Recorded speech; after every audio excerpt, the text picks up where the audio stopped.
नमो तस्सा भगवतो अरहतो सम्मा सम्बुद्धास्सा। अनेक जाति संसारा सांदा विषमणि विषम गहकारं गवे संतो दुःख जाति पुनः पुनः गहकारं कदिठोसि पुनः गेहं न कहसि सबते पशुका बगा गहं कुतं विसंगतं विसंखारगतं चित्तं तन्हानं खयमजगा। अविद्या पचया संखार संखार पचया विज्ञान विज्ञान पचया नाम रूप नाम रूप पचया सलयतनं सलयतन पचया वसुपस पचया वेदना वेदना पचया तन्हा तन्हा पचया उपादान उपादान पचया भाव भाव पचया जाति जाति पचया जरा मरण शोक परिदेव दुःख दोमन सुखायासा संभवन्ति। एवमेतस्सा केवलस दुःख खन्दस समुदयोति।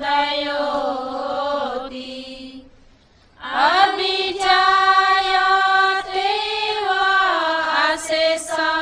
विराग निरोधा संखार निरोधो संखार निरोधा विज्ञान निरोधो विज्ञान निरोधा नाम रूप निरोधो नाम रूप निरोधा सलयतन निरोधो सलयतन निरोधा पस निरोधो पस निरोधा वेदना निरोधो वेदना निरोधा तणहा निरोधो तणहा निरोधा उपादान निरोधो उपादान निरोधा भाव निरोधो भाव निरोधा जाति निरोधो जाति निरोधा जरा मरण शोक परिदेव दुःख दोमन सुखायासा निरोधन्ति। एवमेतस्सा केवलस दुःख खन्दस निरोधो होति। यदा वे पातु भवन्ति धम्मा आतापिनो जायतो ब्रह्मरस अतः सकं कवपयन्ति सबा यतोपजानाति स हेतु धम्मा।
पचयो अनंतर पचयो समानंतर पचयो सहजात पचयो अन्यमन्य पचयो निश्चय पचयो उपनिश्चय पचयो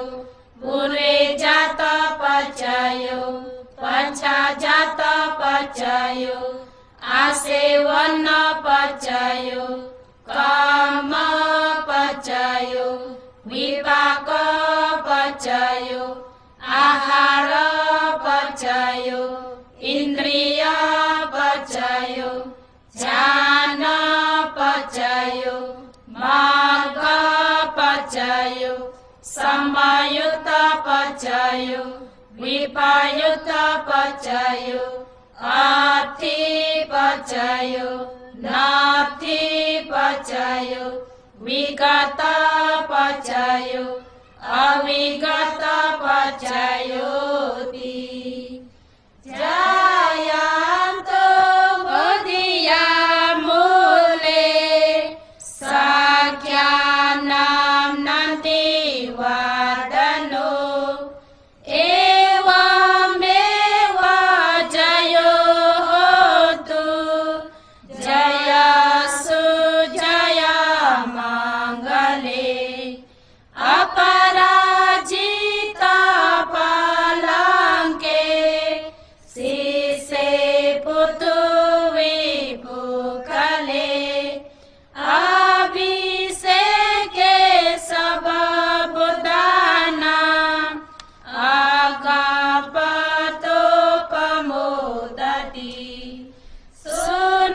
सुनागतं सुमङ्गलं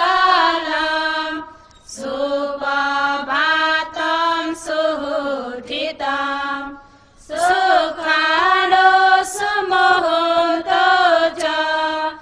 सुरितं ब्रह्मचारिषु पदाङ्गिरां कायकर्मं वाचाकर्मं पदाङ्गिरां मनोकर्मं परिधीते पदाङ्गिरे पदाङ्गिराणि कृत्वान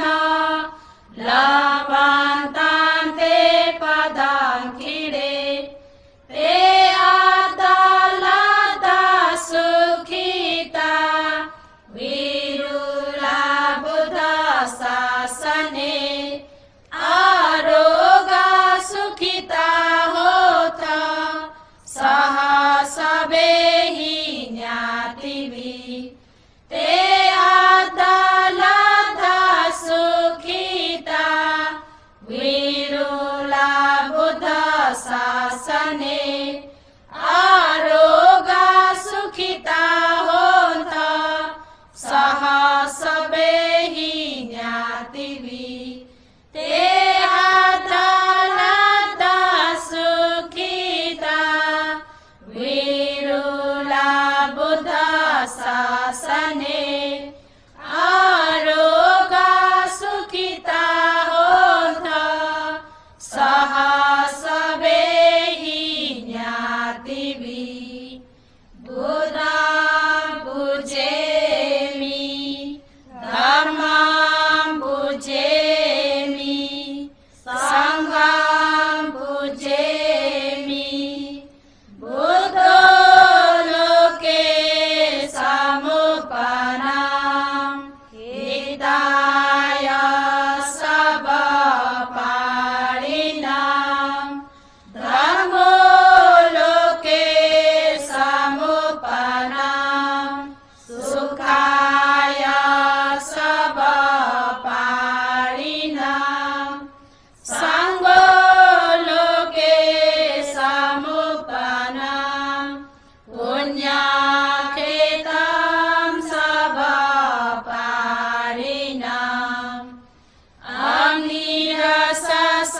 अग्निरससाउराय राधाहि सेतरसियो वज्र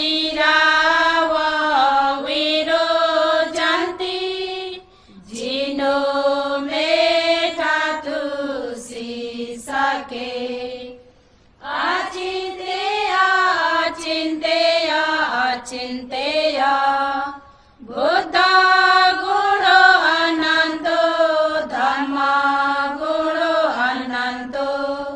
सङ्घ गुरु अनन्तो माता पितृ गुरु अनन्तो आचार्य गुरु अनन्तो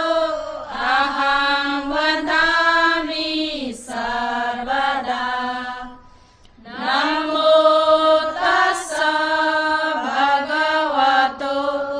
अरहतो सम्मा सम्बुद्धस्स। नमो तस्स भगवतो अरहतो सम्मा सम्बुद्धस्स। नमो तस्स भगवतो अरहतो सम्मा सम्बुद्धस्स। अरहतादि नवगुणैः अरहत आदि नवगुणले सम्पन्नगतं परिपूर्ण हुनुभएको नाथं देव मनुष्यहरूका पूजनीय माननीय हुनुभएका सम्मा सम्बुद्ध भगवान् बुद्ध स्वयंलाई उद्दिष्ट सम्झेर चेतियस धातु चेति धम्म चेति परिभोग चेति उद्दिष्ट चेति आदि उत्तम चेतिहरूका निम्ति वर्ण गन्ध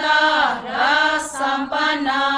रङ सुहास रसिलो स्वादिष्टले परिपूर्ण भएको इमाम पिण्ड पादम खादनीय भोजनीय यो खाद्य भोजन आहार भोजनलाई सत्कार राम्रो भावले श्रद्धापूर्वक देवी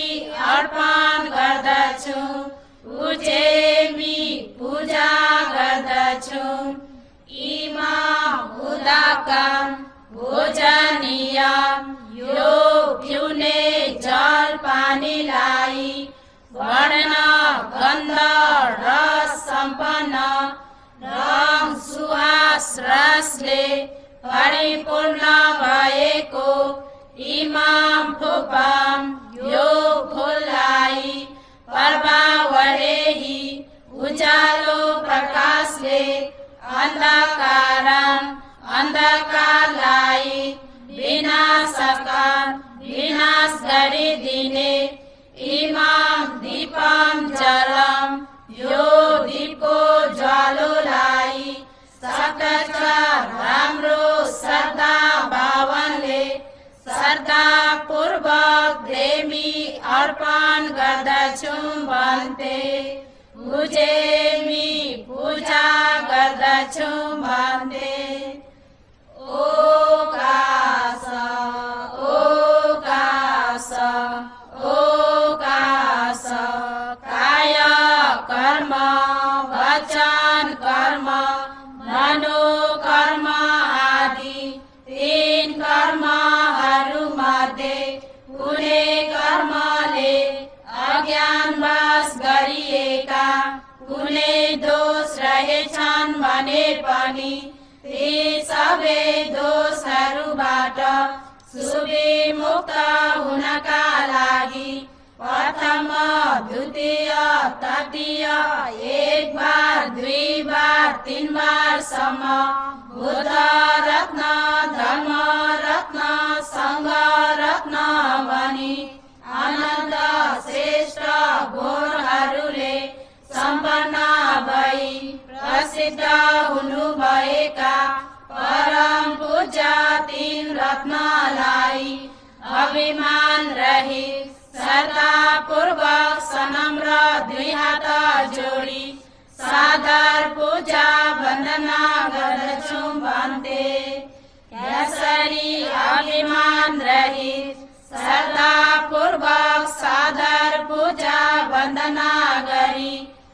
उत्पन्न भएको कुशल कर्म चेतनाका पर्वपूर्वक कारणले 4 अपाय 3 दुर्दशा 8 दूषित देश 5 भय 4 विपत्ति 5 व्यसन 96 रोग 62 मिथ्या दृष्टि आदि वाचक तमुद्वाहरूदेखि सदा सर्वदा दूर हुन पाएर मार्ग सत्य ज्ञान फल ज्ञानले परम शान्ति सुख निर्वाणलाई स्वयं साक्षात्कार गर्न पाऊँ भन्ते भन्ते पिसडेन सह पञ्चशीलम् धम्मं याचामि अनुगं कृत्वा शीलं देथा मे भन्ते द्वितीयम्पि अहं भन्ते त्रिसरणेन सह पञ्चशीलं धम्मं याचामि अनुगं कृत्वा शीलं देथा मे भन्ते तृतीयम्पि अहं भन्ते त्रिसरणेन सह पञ्चशीलं धम्मं याचामि अनुगं कृत्वा शीलं देथा मे भन्ते नमो तस्सै भगवतो अरहतो सम्मा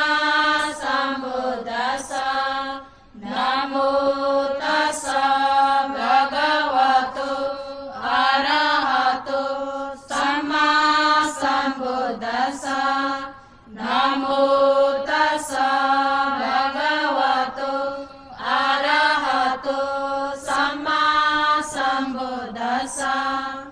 बुद्धं शरणं गच्छामि धम्मं शरणं गच्छामि संघं शरणं गच्छामि द्वितीयम्पि बुद्धं शरणं गच्छामि द्वितीयम्पि धम्मं शरणं गच्छामि द्वितीयम्पि संघं शरणं गच्छामि तृतीयम्पि बुद्धं शरणं गच्छामि तृतीयम्पि धम्मं शरणं गच्छामि तृतीयम्पि संघं शरणं गच्छामि पाणातिपाता वैरमणि सिक्खापदं समादयामि अदीनदाना वैरमणि सिक्खापदं समादयामि कामेषु मिच्छाचारा वैरमणि सिक्खापदं समादयामि मुसावादा वैरमणि सिक्खापदं समादयामि सुरामेरय मज्जपमादधाना वैरमणि सिक्खापदं समादयामि इदमे शीलं मग्गफलं ज्ञानस्य पचयोति इति पिसो भगवान् अरहं सम्मा सम्बुद्धो विचाचरण सम्पन्नो सुगतो लोकविदु अनुत्तरो पुरुषः धम्मः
विनाशन्तु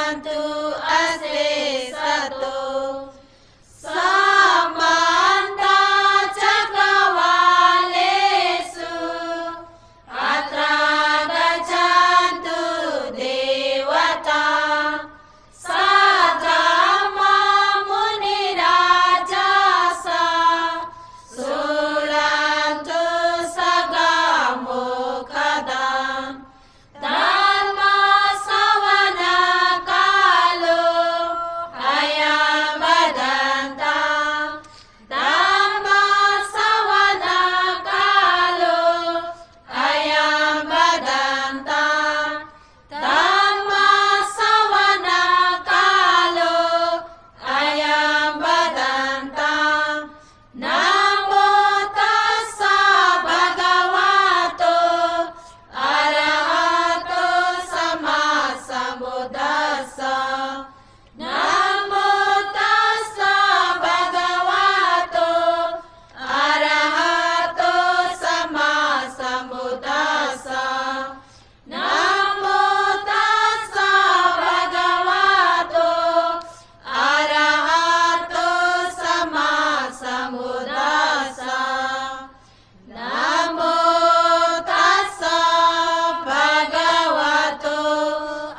धम्मेषु चाको उदपादि ज्ञानमुदपादि पञ्ञा उदपादि वेचा उदपादि आलोको उदपादि इदं दुःखा निरोधा गामिनी पदा आर्या सचान्ति मे भिक्खवे वोपे अननुसुतेषु धम्मेषु चाको उदपादि ज्ञानमुदपादि पञ्ञा उदपादि वेचा उदपादि आलोको उदपादि तांको पनिदान दुःख निरोधा गामिनी पदा आर्य सच्चां भावेतवन्ति मे भिक्खवे पूर्वे अननुसुतेषु धम्मेषु चाको उदपादि ज्ञानमुदपादि पञ्ञा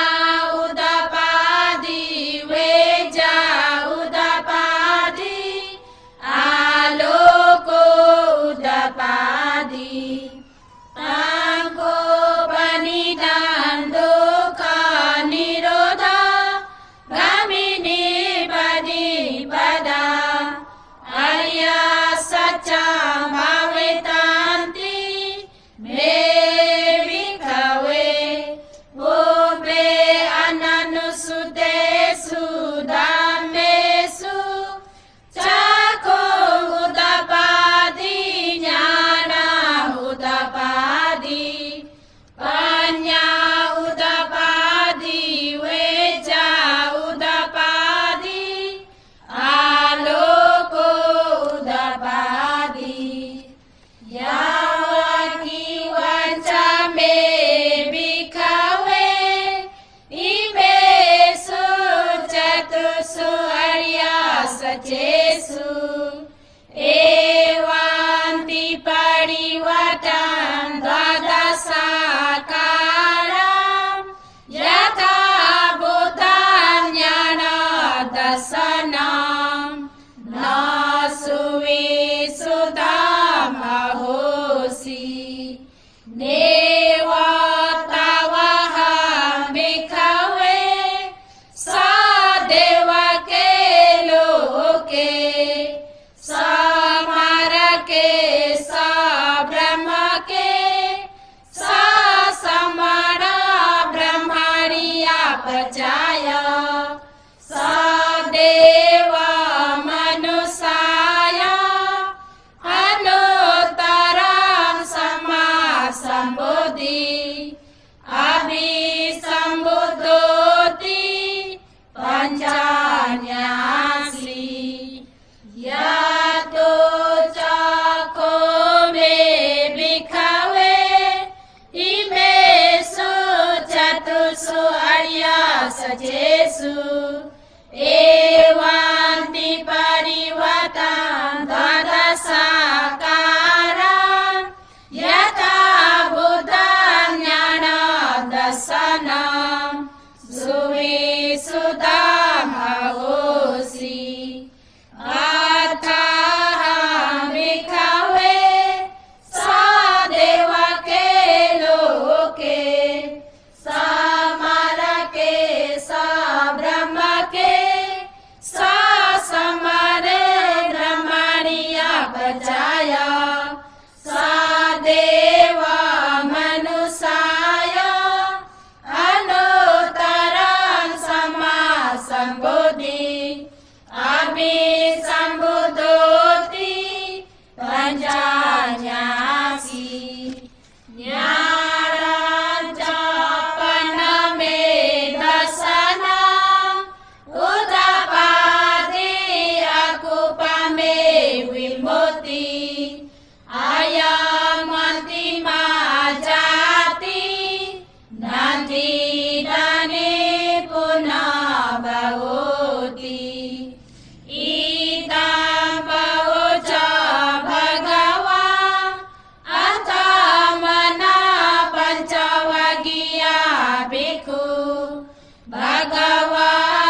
पातिवतीयां समरे नवा ब्रह्मणे नवा देवे नवा मारे नवा ब्रह्मो नवा के नाचिवा लोकास्मेति चतुर्महाराजी का नाम देवानां सदा सुत्वा तावती सा देवा सदा मनुषावेषु एतां भगवता वाराणस्याम् इसी पतने विगदाये अनुत्तरं धम्मचक्रं पवातितामपतिवतीयां समरे नवा ब्रह्मणे नवा देवे नवा मारे नवा ब्रह्मो नवा के नाचिवा लोकास्मेति तावती सानां देवानां सदा सुत्वा यामादेवा सदा मनुषावेषु एतां भगवता वाराणस्याम् इसी पतने विगदाये अनुत्तरं धम्मचक्रं पवातितामपतिवतीयां समरे नवा ब्रह्मणे नवा देवे नवा मारे नवा ब्रह्मो नवा के नाचिवा लोकास्मेति यामानां देवानां सदा सुत्वा तुषिता देवा सदा मनुषावेषु एतां भगवता वाराणस्याम् इसी पतने विगदाये अनुत्तरं धम्मचक्रं पवातितामपतिवतीयां समरे नवा ब्रह्मणे नवा देवे नवा मारे नवा ब्रह्मो नवा के नाचिवा लोकास्मेति तुषितानां देवानां सदा सुत्वा निम्नानरति देवा सदा मनुषावेषु एतां भगवता वाराणस्याम् इसी पतने विगदाये अनुत्तरं धम्मचक्रं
आयाच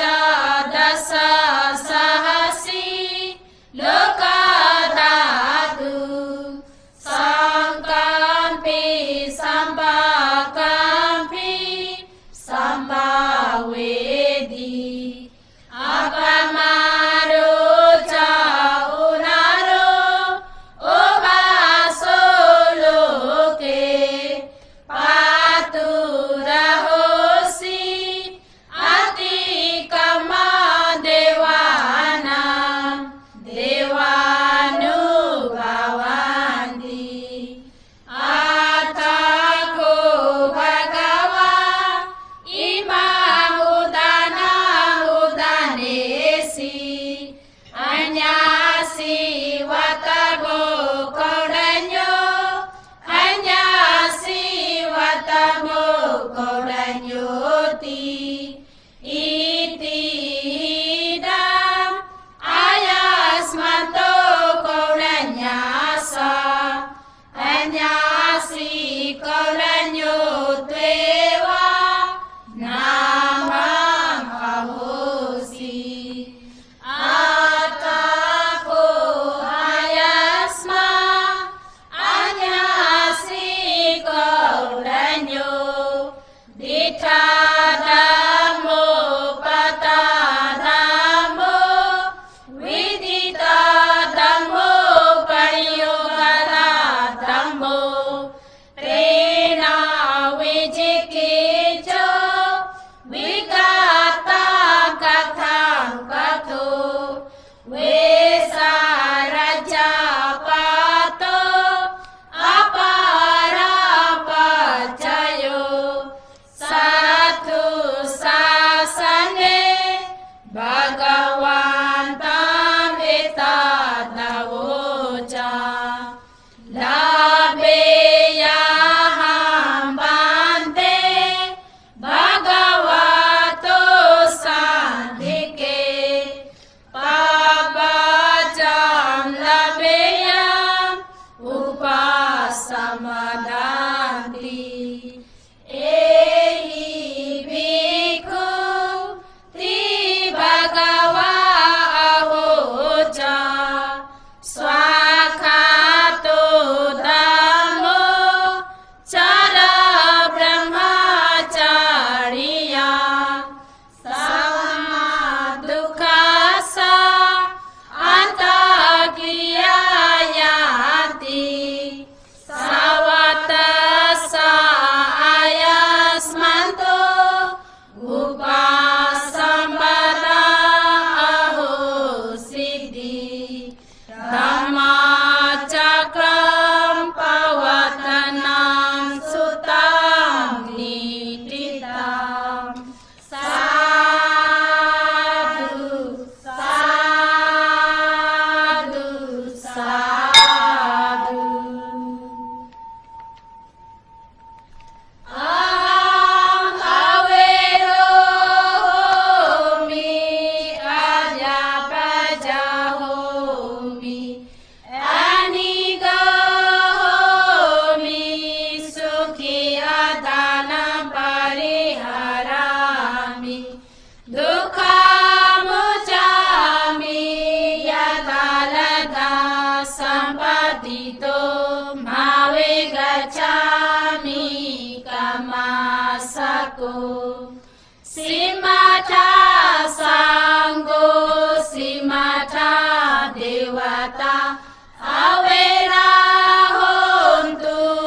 अव्यापजा होन्तु अनिगा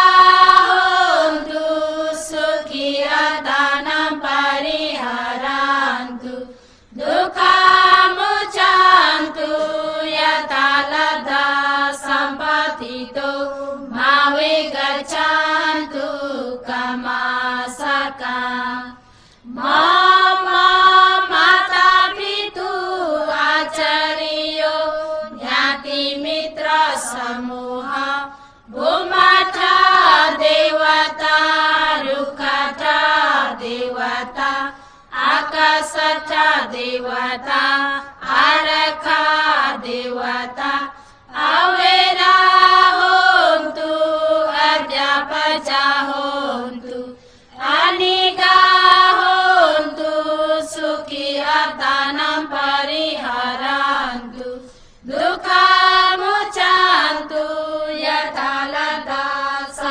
सम्पातितो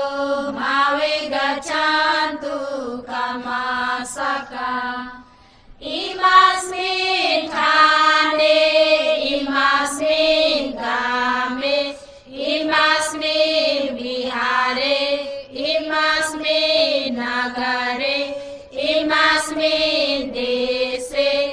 इमास्मिन् चक्रवालेषु सबे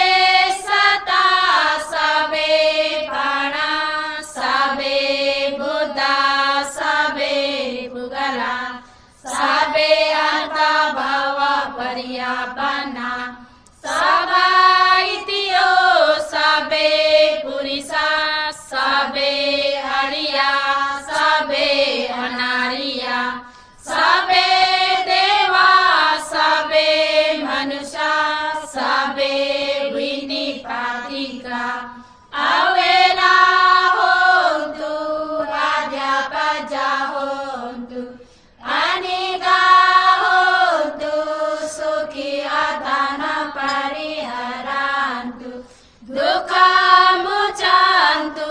यथा लब्धा सम्पत्तितो मावे गच्छन्तु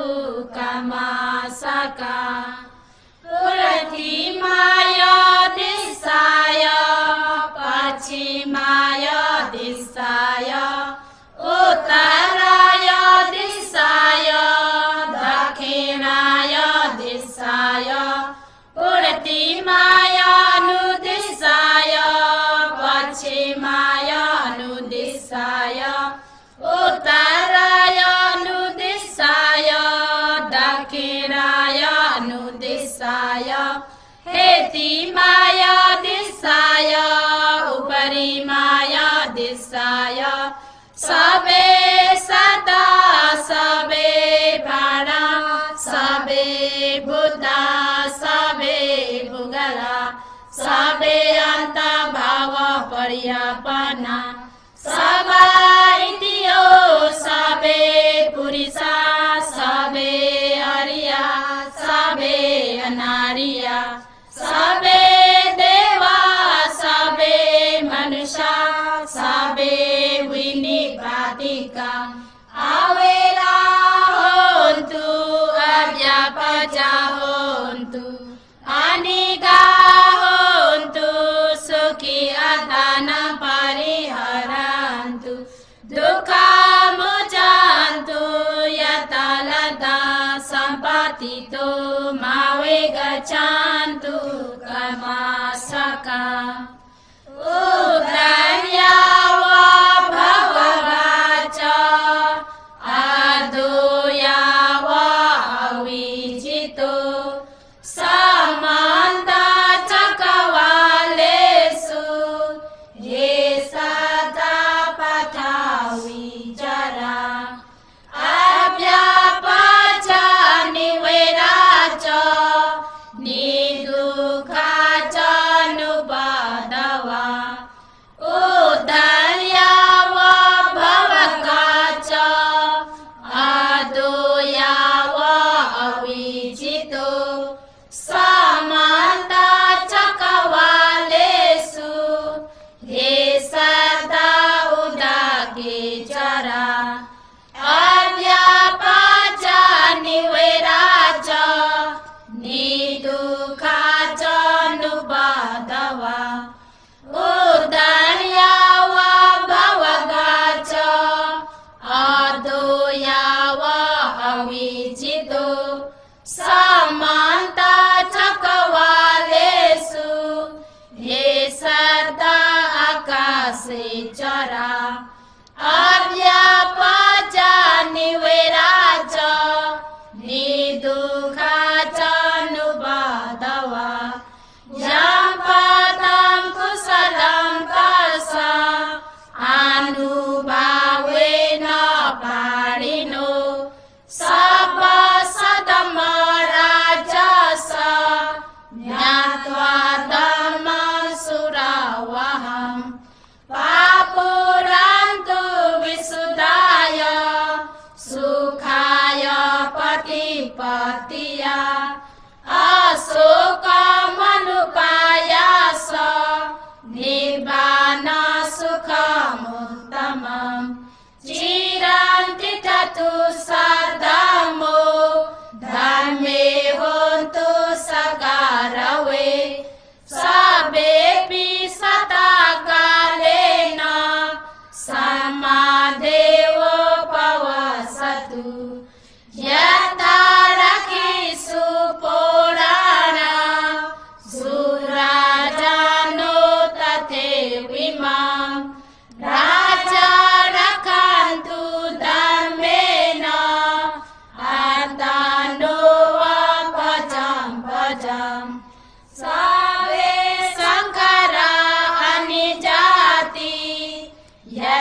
यथा पन्याय पसति आतानि विदन्ति दुःखे एषामागो विशुद्धिया हन्तानि भिक्खवे अमन्तायामि वो वयोधम्मा संखारा अपमादेन समादिता हन्तानि भिक्खवे अमन्तायामि वो वयोधम्मा संखारा अपमादेन समादिता हन्तानि भिक्खवे अमन्तायामि वो वयोधम्मा संखारा अपमादेन समादिता सबे बुद्धा इति पाता पचेकानां च यामिति अरहन्तानां च तेजेन रक्षामि सर्वसु सबे बुद्धा खेमपाता पचेकानां च यो खेमो अरहन्तानां च तेजेन रक्षामि सर्वसु सबे बुद्धा जिनपाता पचेकानां च यो जिनो अरहन्तानां च तेजेन रक्षामि सर्वसु सबे बुद्धा लभपाता पचेकानां च यो लभो अरहन्तानां च तेजेन रक्षामि सर्वसु सबे बुद्धा तेजपाता पचेकानां च यो तेजो अरहन्तानां च तेजेन रक्षामि सर्वसु सबे बुद्धा बलपाता पचेकानां च यं बलम् अरहन्तानां च तेजेन रक्षामि सर्वसु सबे बुद्धा यशपाता पचेकानां च यो यशो अरहन्तानां च तेजेन रक्षामि सर्वसु सबे बुद्धा सिरिपाता पचेकानां च यं सिरिम् अरहन्तानां च तेजेन रक्षामि सर्वसु सबे बुद्धा जनपाता पचेकानां च यं जनम् अरहन्तानां च तेजेन रक्षामि सर्वसु सबे बुद्धा निजपाता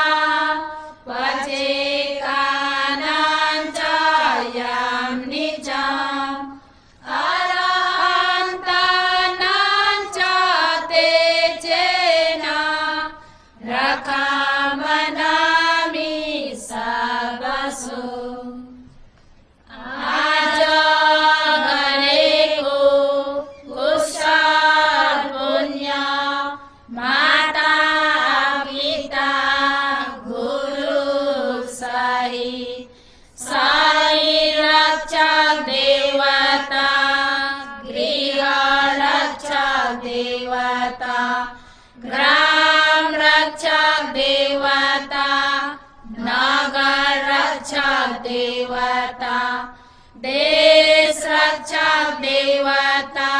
शासन रक्षक देवता, शासन रक्षक देवता, रुखठा देवता, भूमठा देवता, आकाशठा देवता, चतुर्महाराजिका रावतिंसा देवता, छ देवलोकका देवताहरू सबैलाई, 20 ब्रह्मलोकका ब्रह्माजीहरू सबैलाई, मनुष्य लोकका मनुष्यहरू सबैलाई, 4 अपायका दुखीहरू सबैलाई, 31 भुवनका प्राणीहरू सबैलाई नै आज गरेको कुशल पुण्य बराबर गरी बाँडिदिनेछौँ। सबै सुन्ने जातिले कुशल पुण्य पुण्य पुण्य बक्सनुहोस्। साधु साधु साधु। सबै सुन्ने जातिले कुशल पुण्य पुण्य पुण्य बक्सनुहोस्। साधु साधु साधु। सबै सुन्ने जातिले कुशल पुण्य पुण्य पुण्य बक्सनुहोस्। साधु साधु साधु। हिमाय ब्रह्मानु ब्रह्मपतिपतिया बुद्धं पूजयामि। हिमाय ब्रह्मानु ब्रह्मपतिपतिया धम्मं पूजयामि। हिमाय ब्रह्मानु ब्रह्मपतिपतिया संघं पूजयामि। आदायि माया पतिपतिया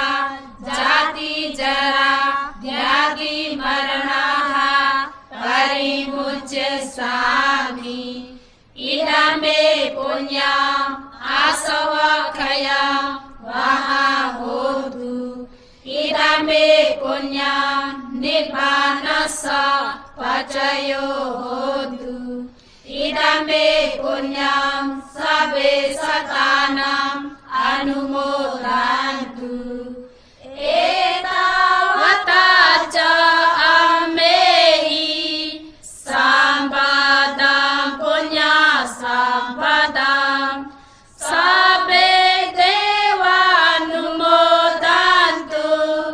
सर्व सम्पत्ति सिद्धिया दानं ददन्तु सदाय। शीलं रक्षन्तु सर्वदा। भावनाभिरता होन्तु। गच्छन्तु देवता गता। भवतु सर्वमङ्गलम्। रक्षन्तु सर्वदेवता। सर्वबुद्धानुभावेन सदा सुखी भवन्तु ते। भवतु सर्वमङ्गलम्। रक्षन्तु सर्वदेवता। सर्वधर्मानुभावेन सदा सुखी